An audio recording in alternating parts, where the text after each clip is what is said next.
The Single Tracks podcast is brought to you by TPC, the Pros Closet. Spring is the perfect time to upgrade, and TPC has an industry-leading selection of new and certified pre-owned bikes, plus frames, wheels, and accessories.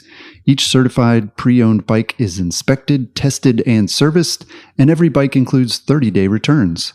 Visit tpc.bike/singletracks and enter code singletracks40 to save $40 on every order over $200.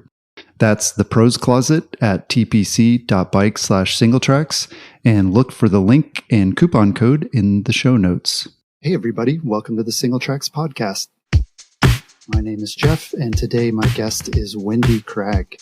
Wende has been part of mountain biking since the beginning of the sport in California in the 1970s, racing and photographing the early Repack races down Mount Tam.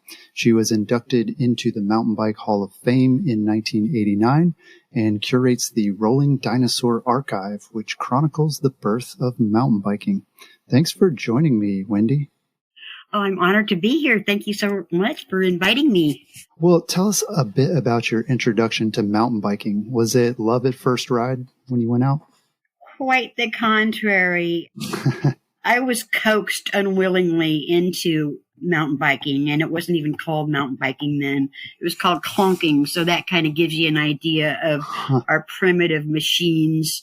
My first bike weighed 56 pounds. It had 5 gears. Oh, my goodness. Drum brakes. It was state of the art for what it was. Mm-hmm. And my first ride was not the most pleasant in the world. It was it was in the middle of a hot August afternoon. And the first section was a single track that was so scary. I tried to ride it and I was just terrified that I was going to fall off. The second half of the ride was on a fire road that was just like being on a broiler pan. It was scorching hot. Oh man. And I think my total mileage for that first ride was 2 miles. And I swore I'd never ride again. I hated it. Oh, wow. And unfortunately or fortunately, I lived next door to Fred Wolf, who was good friends with Charlie Kelly, who was good friends with Gary Fisher. So there was this whole network of mountain bikers that were coming in and out of Fred's house constantly. And it was pretty much Fred that coaxed me back onto the bike. We shared a love of wildflowers, and we live right next to open space. So I could literally walk or ride right out my front door, and within 2 or 3 minutes I'd be in open space. So Fred, being the naturalist that he was, he knew where all the wildflowers were out there. So he convinced me that it would be so much faster getting out to that particular spot on a mountain bike. So let's just try it. Let's try it, And he was so patient with me, and so were all these other guys that were mentors and coaches. They were like brothers, They included me in all their group rides. They made me feel like a sister, and they never demeaned me in any way. They just wanted me to be inclusive in the group. And honestly, Gary Fisher coached me in several mountain biking venues, cyclocross, road racing. So it was a crossover. They were all pretty much into cycling to begin with. So they had that history. I had no history of cycling. So I was a real newbie. Not only was I a newbie to cycling, but, this mountain bike thing was a brand new experience for all of us. Right. So we kind of experienced it together. And after a little more than a year, I decided to get a camera to record the wildflowers. And before I knew it, the camera got focused towards the people I was riding with.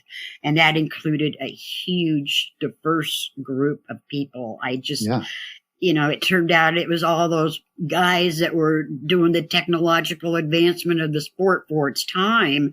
They were making great strides, and they created this counterculture, that became the mountain bike. It wasn't even, like I said, it wasn't even called the mountain bike back then. So it was definitely an evolution. It was kind of like the evolution of man in a way, it was like we were all hunched over riding these, pushing these gigantic machines uphill. You couldn't really ride the bikes back then. I mean, 5 speeds barely got you.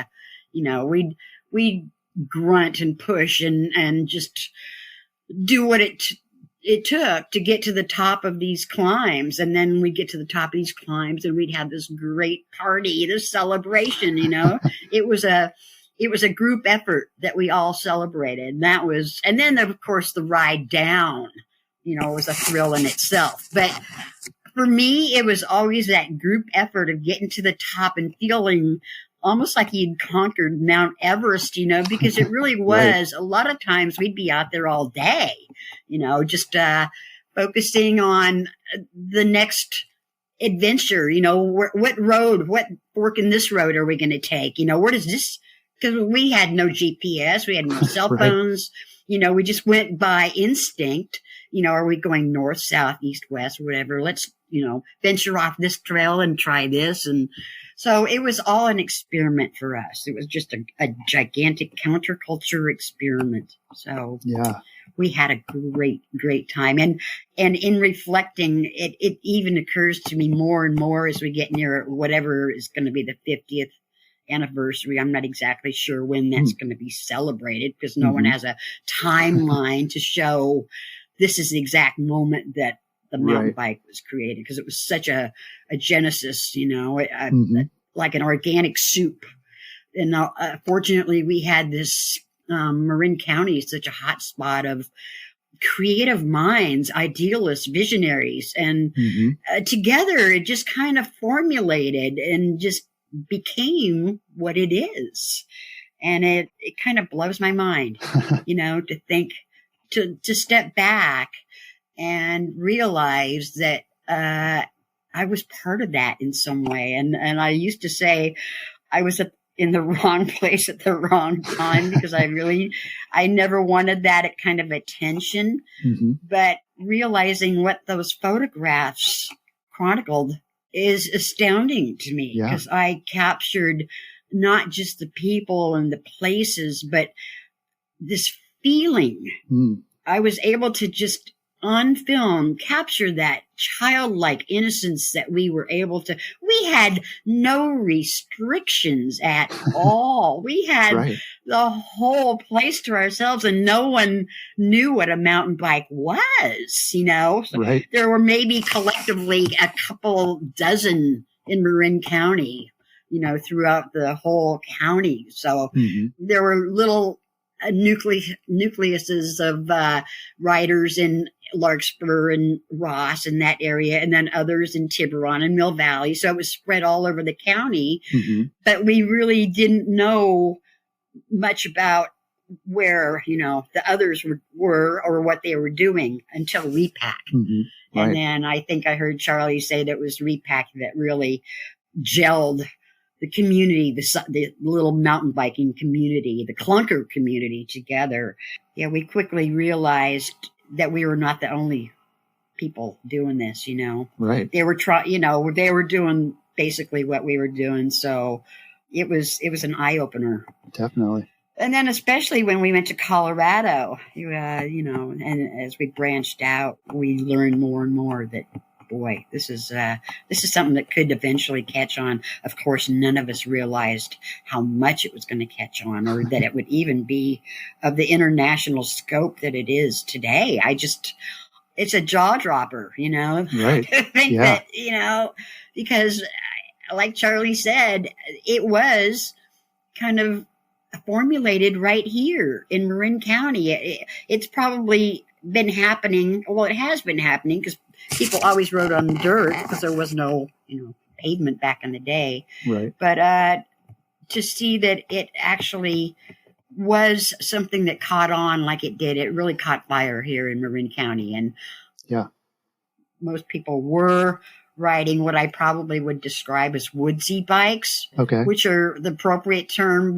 But the mountain bike specifically was what we needed to conquer our mountains, because we had some killer climbs, and we were just hippies when we were, going out and wanted to explore nature and, and fire up the bong and throw out a little frisbee. And we always had our dogs with us, we always looked at it like this giant playground, an amusement park for mountain bikers. And we truly had it all to ourselves.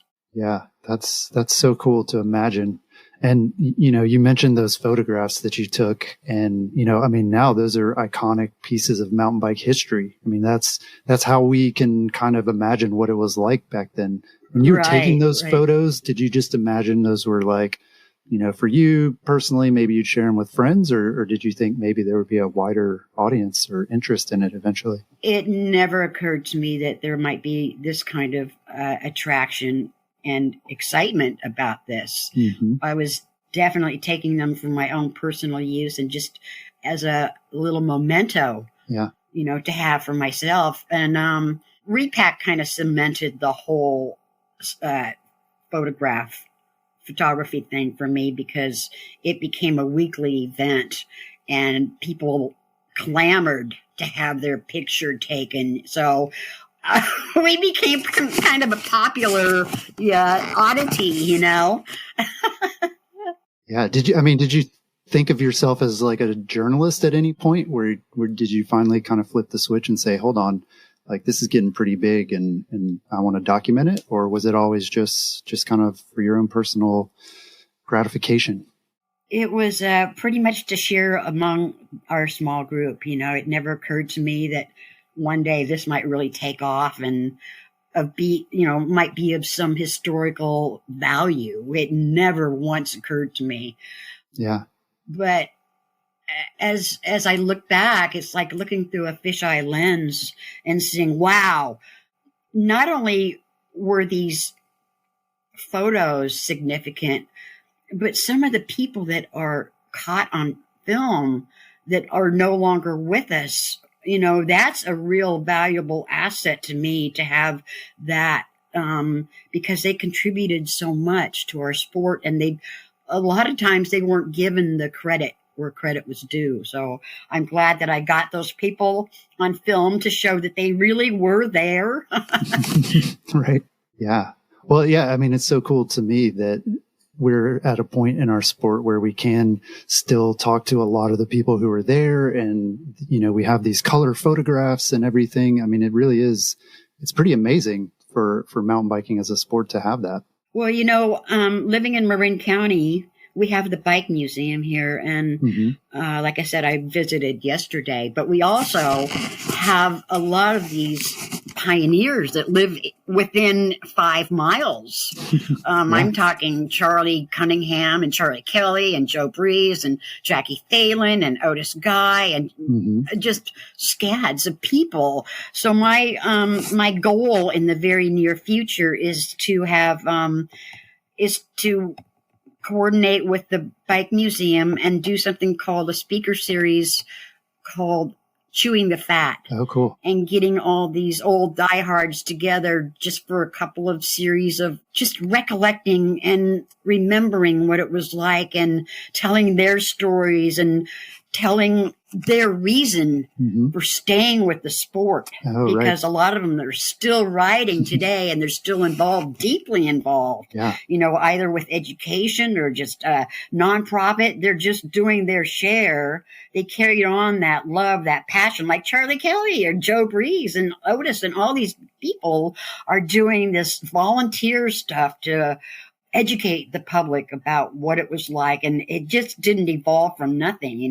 There was a lot of work involved, and it should be known that these people, they're still, not only are they still here, but they're still just kicking and rolling on and doing what they were always doing. So it's encouraging. For sure. Yeah. It's a lifelong sport and one that, people don't get tired of it. They want to keep doing it. So life-changing. I was trying to put a actual word, an adjective on that feeling that you get. Not necessarily, I would almost call it a rapture. Oh, yeah. You get caught up in this feeling that you can't really describe. It's almost like it's a spiritual kind of feeling when when everything coincides, and say you're riding just with the cadence of your pedaling and your heartbeat just kind of rhythmic and almost like a dance, and you're out in this amazing, beautiful wilderness area, and you're hearing the birds and the wind and the wildflowers and the grass and the trees, and it is a spiritual experience. And I think a lot of that kind of got lost in the quest for the downhill part of it. So my goal really is to provide a little insight into what it was like on the softer side. Because a lot of us really were into that Mother Nature part, you know, and just for the joy of riding. And although the downhill was definitely part of it, it was also that community spirit too, and just enjoying it and sharing it together with other people. Of course, I always like to ride by myself too, for that solitary kind of inward reflection that you get. But what a joy it was to ride with people that were like-minded, and just even for the that primal pain that we got from pushing uphill, you know, it was still a reward to get. It was a reward. That adrenaline rush was, you could cut it with a knife, you know, and the joy that we felt when we got to the top. Oh, yeah. Yeah. That's a great description and such a great perspective. I read that you were the first woman to ride the Pearl Pass route between Crested Butte and Aspen. And you kind of mentioned this earlier, but what was it like connecting with other groups of riders who were sort of discovering this idea of mountain biking in parallel with you and the folks in the Bay Area? Well, we'd read about the Crested Butte folks, and we didn't really know what to expect. We thought we were going to find some hardcore, dedicated riders, you know, and instead we found, the first trip out there was kind of comical because, like I said, we thought we were in for a fight. Well, not a fight, but, you know, we thought we were going to be showing our stuff, and instead we just kind of fell in with this group of, they were laid back townies, you know, they were hard drinkers, and they would have been probably more appropriate on a motorcycle going over there. Interesting. Over Pearl Pass. Yeah. They were obviously passionate about mountain biking. A small group, you know, maybe 8 to 10 of these guys. That's what they were into. They were ex-forest fighters and forest fire fighters. So they already had knowledge of the outdoors and the high country and stuff. So, but when we encountered them, we thought in a way that this has got to be a joke.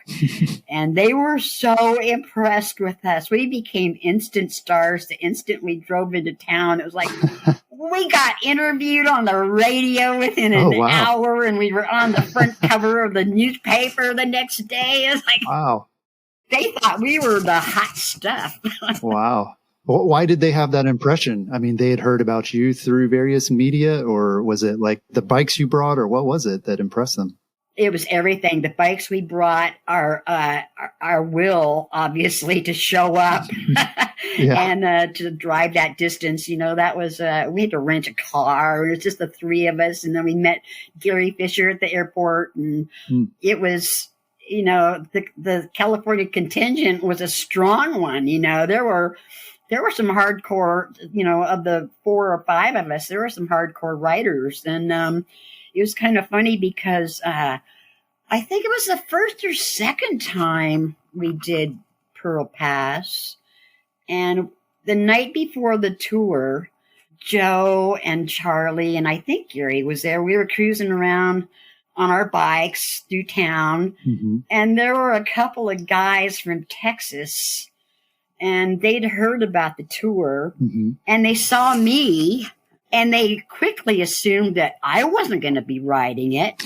So they were a little buzzed. I think they were drunk. I'm sure they were drunk. But one of them insisted that he was going to rent my bike and do it himself, because there was no way in hell that I was going to ride that. Oh, man. If anything, I might have made it to the Cumberland Pass and, the base camp, maybe.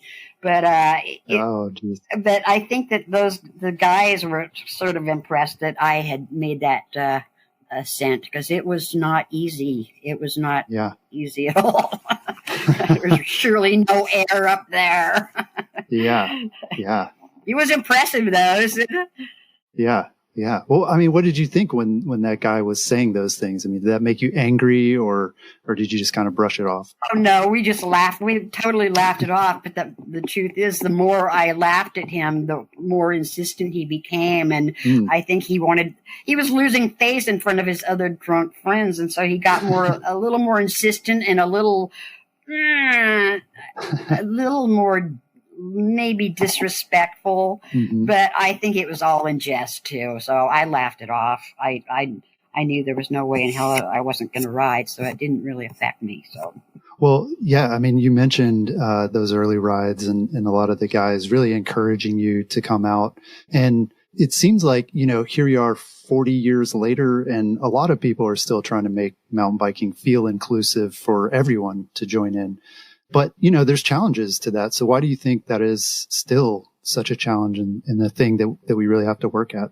Well, to be honest, I'm seeing more and more hardcore women getting into it. And I mean hardcore, like Red Bull type hardcore. And right. Yeah. The Red Bull formation. Right.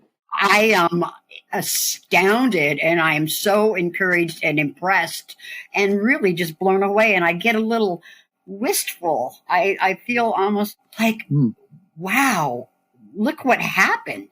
This is astounding to me that women are taking that pedal power and just really moving forward with it and calling it their own. They're like grouping up and, just, so I'm shocked in a way, but totally impressed. Yeah. We had Jackie Phelan. She didn't come on board until 1980, but when she came on board, it was like, well, we were all in the middle of the appetite seminar at the time that she showed up, and she'd already ridden her, I think it was a 3-speed women's bike from the city, which was already 20 miles, up to the top, and then joined us. We thought we were seeing a unicorn. It was so astounding to us that... Yeah. And then she continued on the ride, and it was almost like no one wanted to acknowledge her because we weren't really sure that we were seeing what we were seeing. And to this day, it still shocks me that she did that. Yeah. And from that day on, a lot of the guys would just not, they would not even give her credit. Because she was a woman, I guess, but she knocked the socks off those guys. She proved her mettle within the first week, honestly. Yeah, wow. So that was, I thought, wow, finally, because I could never have done that. I could never have conquered, those guys. And she definitely did. So, wow, more power to her. Yeah, maybe they were just a little embarrassed or, shocked at the very least, it sounds like. Well, they were very competitive among each other. So then this woman shows up and she takes them on in a way, and they didn't know how to respond, They were so shocked by it. So. She was just a fine example of the power that women have on a bike, She just put them in their place immediately. Well, yeah, and then obviously you and Jackie and many others laid the groundwork for these amazing athletes like Kate Courtney from Marin County. Yes, from Marin today. Yeah, right. Very cool. So, yeah. So you also mentioned in those early days just the freedom to ride bikes pretty much anywhere around Mount Tam and the area. Were you surprised to see mountain bikers eventually get banned from riding on Mount Tam in the early 80s? Well, to be honest, there were two schools of thought. One was we wanted to share this among our friends, whoever was willing to come on board, we were willing to share. But at the same time, Otis Guy was always saying, don't tell too many people, Yeah. because we're gonna ruin it. And there was a fine line. It was like a razor's edge of how do you share this, and at the same time keep it somewhat private, because for maybe the first 5 years, we had the freedom and total access for every single track, every fire road, everything in Marin County and beyond. And then eventually the law caught up to us. We mostly had run-ins with equestrians or the Sierra Club. They were our two main foes. And their point of view was that it was a motor-powered, vehicle accessing where we shouldn't be. And so we had to start fighting, the Water District and Mount Tam watershed, and just all these. It became so political after a while, going into the 80s. And like I said, the more people that came on board, the more political it got, because we had these groups fighting among themselves, and it was, it took all the air out of the tires, Yeah, I'm sure that was frustrating, especially because you had been able to do exactly what you wanted to before that, and it seems strange. So tell us a bit about those early mountain bikes. You mentioned the first bike you rode was 56 pounds. 56 pounds. Yeah. It was an old J.C. Higgins frame, and I think I probably rode it for the first 6 months. And then I upgraded to a 1948 Schwinn Excelsior in my birth year. So I was really excited about that bike, except it got ripped off within a month or so. Oh, wow. From Charlie Kelly's front porch. And I was really upset about that. Oh, my goodness. Then my third bike was a custom 1938 Schwinn World that Alan Bonds painted for me. He was the master. He was the fine craftsman of, airbrush. And he just had that master touch. He's such an artisan. And I was just, I was over the moon with that bike. And I rode that until I was one of the fortunate ones who got one of the custom breezers, the 10 originals. So I got my custom breezer. And from then on, that was my bike. I rode that bike, even though it was at least a size and a half, 2 sizes too big for me. I rode it over 50,000 miles. So just put on the, Wow. Yeah. Nothing stopped me as long as the wheels went around. I always told people, because I never really paid much attention to the mechanics of the bike, which was a bad idea. I should have learned, how the drive mechanism works and all that, the drivetrain, and, I'd go out on these rides by myself, and I'd keep both fingers crossed, because I was afraid if anything happens. I don't have a cell phone. I don't have any of the wherewithal to, I could change a flat. That was it. But if my chain broke or something, or if I had gearing problems, I was screwed. So, like I said, I always rode with both fingers crossed. And, if I only when I was by myself. Otherwise, I was pretty much assured that one of those guys knew he had a chain, whatever. So, a chain wrench. You had the tools and the skills. Yeah. Yeah, and the skills, exactly. Yeah. Well, was that breezer bike that you bought that you put 50,000 miles on, was it expensive at the time? Like, was that a big investment? $750, which was a lot of money. My ex-husband and I both got one. And I heard Charlie saying that he had number 2. I'm not sure. I think I had number 6. Okay. Possibly. It could have been a little further down the line, though. But all the guys that those bikes went to, they fit them perfectly, because they were big guys. And here I was, this little, 5'4", 5'6", or whatever I am. And it was way oversized for me, but it didn't stop me. Yeah. Yeah. And I loved that bike. I don't even know where that bike is now. Oh, no. Hopefully it survived. Well, it did survive. It might be touring in some international bike show or something. Cool. I have to ask.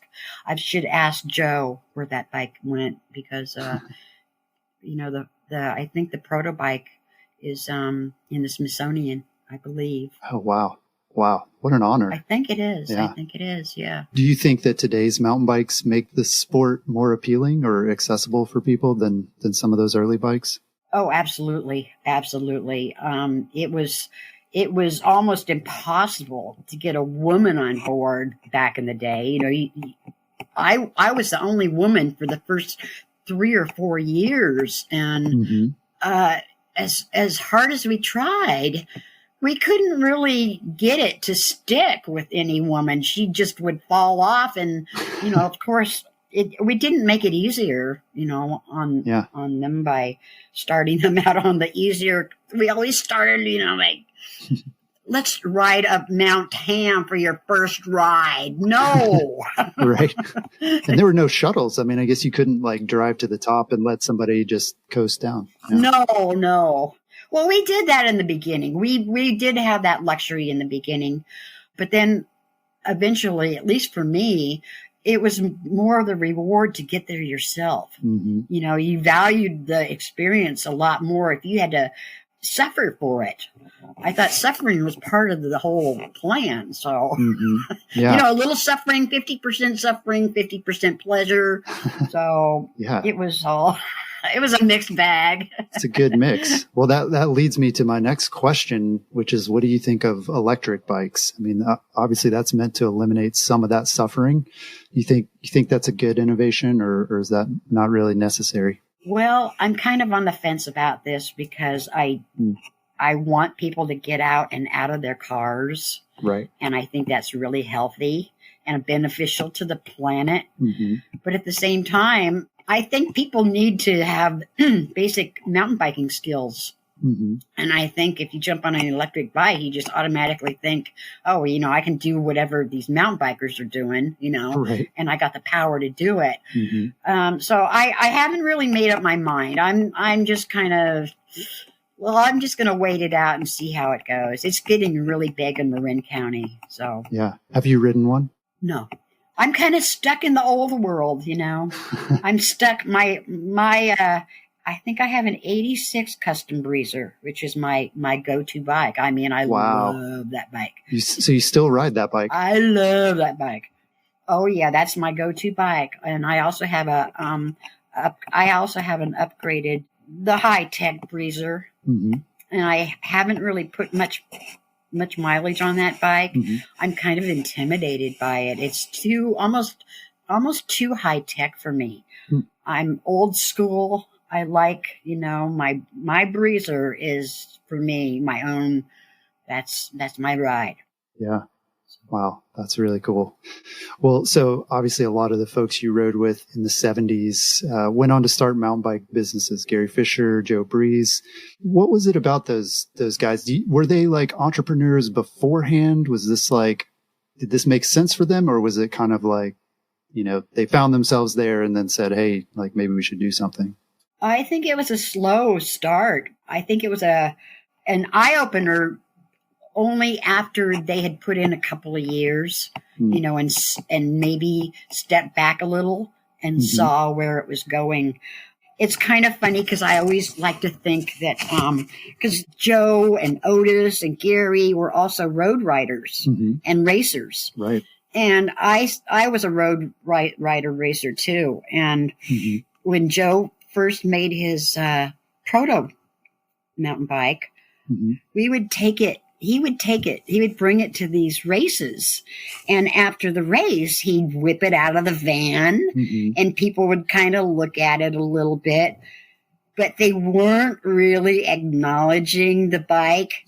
They were looking at it from a distance, kind of like we're sort of interested, but it's too wacky for us. Yeah. And it's too, what are you doing? Yeah, what's that for? And to see, and then to see them kind of slowly coming into our camp, and really over the years, it was the elite cyclists who got into it the earliest. And they kind of advanced the sport when they started racing, and we got promoters, and, it became big bank. Yeah. So I think that really kind of influenced the whole process of, how it evolved into what it is today. Just, it's not at all what we were riding back in the day. So. Yeah. Were you ever interested in sort of joining the bike industry or like working for a bike company or any of that stuff? Or was it always just more of a hobby for you? I actually worked for Fisher Mountain Bikes, or Fisher Kelly Mountain Bikes back in the day for a couple of months. I did their shipping and receiving. Okay. And then I ended up moving to Hawaii for a short time. So I had to quit that job. And I also worked for White Industries for a short time. So I've kind of delved into that a little bit, but I'm finding that possibly the real deal might be in my images in the collection of, the archival collection, because it's gaining momentum the further we get from, the origins of the sport. People are becoming more and more interested in how this happened. It didn't just overnight, evolve into what it is today. And a lot of people think it just kind of happened, but it didn't. Right. It was kind of like planting a seed and then watching it germinate in all these different ways. It kind of sprouted here and it sprouted there. Oh, I'm sorry again. So it was like a petri dish. It was just almost a scientific experiment in a way to see, what these guys are doing here, and then see what these guys are doing here. And as we got more, the network got bigger and bigger. Then, we brought in, or they came by themselves. We didn't bring them in. They just became these visionaries in themselves, So they contributed highly. And I like to see the chronological timeline of how this happened, and we had such creative people involved, and they were just doing their own little thing and advancing in their own small little way, Right. And just kept increments of creativity that got bigger and bigger until, before we knew it, the mountain bike as we knew it doesn't even exist today, Right. Yeah.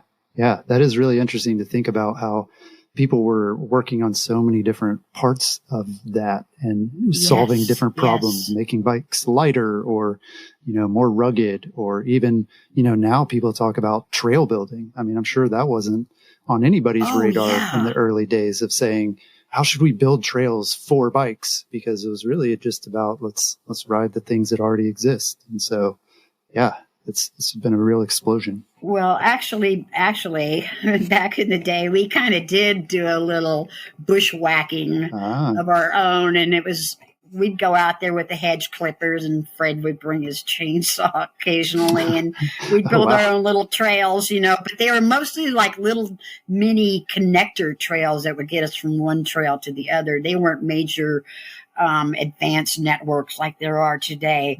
I live right next to Tamarancho, and 40 years ago, the trails that are out there now did not exist. The mountain bikers put in a 7.2 mile network of mountain bike trails, single track, that is astonishing. I mean, people come from all over the world to ride in my backyard. Right. And it's some of the best riding you can do. The flow trail is so much fun. Yeah. We never had that. We never had that back in the day. I mean, we had trails, and we had all these different nicknames for them, the Dead Heifer and the Broken Wrist Trail and the Hobbit Trail. And we had our own little nicknames for these trails, but now they're on the map as being, officially, part of the whole legal network. So I like to ask people, where are you from? And I've run into groups from all over the world, all over the world. It's just become an international thing to come to, well, Fairfax, and ride where the pioneers began it all. In fact, I've recently gotten a little flack on my Facebook page because I post twice a week about the old days. Mm-hmm. And I got this flack from this one guy who thought it was all self-promotion. Oh. And that's really not my goal at all, is to self-promote. I would just want to share. Yeah. Because it's so amazing, and it's just so interesting and it's so enlightening. Yeah. That definitely comes through for me. For me, yeah, just seeing your enthusiasm, 40 years later, still advocating for biking and what, your description of, this feeling of rapture. I mean, I think mountain bikers everywhere can identify with that. And yeah, it's completely genuine for sure. Yeah. Yeah. Well, it's kind of funny because when I first came on board, I had a real dilemma. I had already spent several years creating my own business. I'm a textile artist. Mm-hmm. And so it became a real challenge for me. How am I going to ride my bike? And so, what am I going to do? Not enough time to do both in the day. Not enough time to do both. I need to be cloned in some way or something. This is a real problem. Yeah. And at one point, I actually kind of semi-imagined that I could take my sewing machine on a trailer on the back of my bike out to some beautiful, it'll have a little compressor. What a fantasy, Right. It would have taken me all day to haul that stuff that far. And then to sit out in the wilderness, I'm trying to get away from it all and have my sewing machine and the compressor going. I was out there, Yeah. But eventually I just solved the problem I would get up every day and I can just look out my window and see to the west. So I'd know what the weather was doing. Mm-hmm. And my whole day was focused around my ride. I did that for 30 plus years. I just rode like a maniac. But probably the first 5 years when I was, initially introduced to the mountain bike, I took it and just ran with it. I was so excited, especially if I was able to get out by myself. Mm-hmm. I really felt like Amelia Earhart or something. I felt like, boy, I am empowered. I can do this all by myself. And I have a topo map of Marin County, and I have all the trails, all the fire roads highlighted with a yellow marker, highlighter and the whole map is filled. The whole map is filled up. So every single day was an adventure for me. And when I got that feeling of empowerment, I was off. You couldn't keep me home. I was just out there for hours and hours a day. But then I'd come home and I'd do my textile art, and I just kind of found the nice balance. And the mountain biking energized me, and it almost was a problem solver in some ways. Because if I had a difficult project I was working on, I'd just stop and let it go and go mountain biking. And then eventually in my head, I'd solve the problem. Right. And it was like therapy on wheels. Right. I've always said that. This is like therapy on wheels. This is your own private shrink. It's portable. Right. And it's free. Yes. It's free. Yeah. So I used my mountain bike for so many stresses and psychological breakdowns. In the beginning, I just had a lot of, my brother died and I got divorced, and then my house was being remodeled. I just had so many issues going on at the same time. I was overwhelmed. I found I'd just get on my mountain bike and it would just all melt away. Yeah. And I just cruised for hours and hours, and it was the last thing I thought about. I was just listening to the birds, and listening to that cadence, that heartbeat, and just kind of finding my center and restoring myself. So I've always advocated for that certain aspect of the mountain bike. It was a rejuvenator. Yeah. Yeah. I'm still advocating for the mountain bike. I just think, well, personally, it changed my life in every single way I can imagine. And it was the last thing I ever thought I would, I was married to a musician, and I left home at the age of 16 because I loved music. I loved music. So I'd go to all the rock shows in the city, and it became a big part of me, although I don't play any instrument at all. But it's funny that my passion for music morphed into my passion for the mountain bike, and it overwhelmed me. It became such a way of life for me that I could never go back. Once you get hooked on the mountain bike, you're hooked for life. And I have found that among my friends who it's a vocation. Right? Yeah. It really is. They've lived it, and they're still living it. That really impresses me that these guys and they're still riding. Charlie rode down Repack yesterday. Oh, jeez. Yes. Wow. That's amazing. Yeah. Yeah. Very cool. Yeah. Well, it's interesting because everything that you're saying is, I think, what, even the newest mountain bikers today, they get that same benefit from it. And they, you're talking about having your map where you've highlighted all the places you've been on your mountain bike. And, again, people are doing that today. They're, maybe using technology to do it. They're using a smartphone app or something, but I think it really connects with what we're all still getting the same stuff out of mountain biking here 40 years later. It's really cool to see how that all connects. Well, it's a genuine human connection.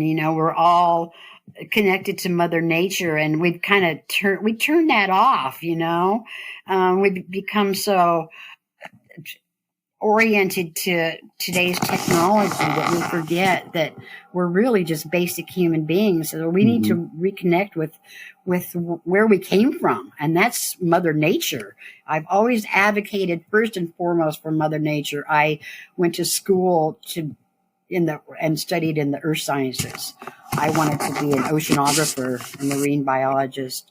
And that didn't work out because I got caught in some undertow in Mexico, and that kind of eliminated my desire to be an oceanographer. So then I wanted to be a forester, work in the Forest Service, and I was the only woman in a class of 64 guys, and the first day, my professor took me aside and he said, I have to be honest. Now, we're talking about 1967. Okay. He said, I have to be honest with you.